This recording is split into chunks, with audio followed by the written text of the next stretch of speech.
নমস্কার, ভাগ্যবার্তা অনুষ্ঠানে আপনাদের সকলকে। এটা যেহেতু নিউমারোলজি, এর সঙ্গে হরোস্কোপটাকে গুলিয়ে ফেলবেন না। হরোস্কোপের আলাদা একটা বিচার, নিউমারোলজি একটা আলাদা বিচার, সাংকেতিক বিচার যেটাকে বলা হচ্ছে।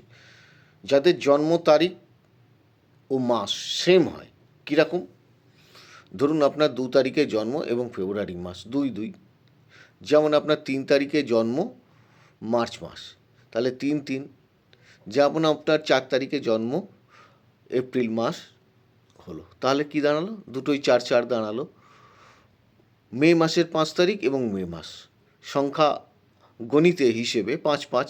যাদের জন্ম তারিখ ও মাস সংখ্যা একই হবে এরা সাধারণতভাবে ফেমাস হয়ে থাকে। তবে একটা জিনিস মনে রাখতে হবে যে আপনার হরোস্কোপটাই সবথেকে বড় কথা, আর পরিশ্রম আপনাকে করতে হবে। পরিশ্রম না করলে কখনো সফলতা বা ফেমাস হওয়া যায় না। যদি আপনার সেরকম কোনো অসুবিধে থাকে, হরোস্কোপ দেখিয়ে প্রতিকার করবেন।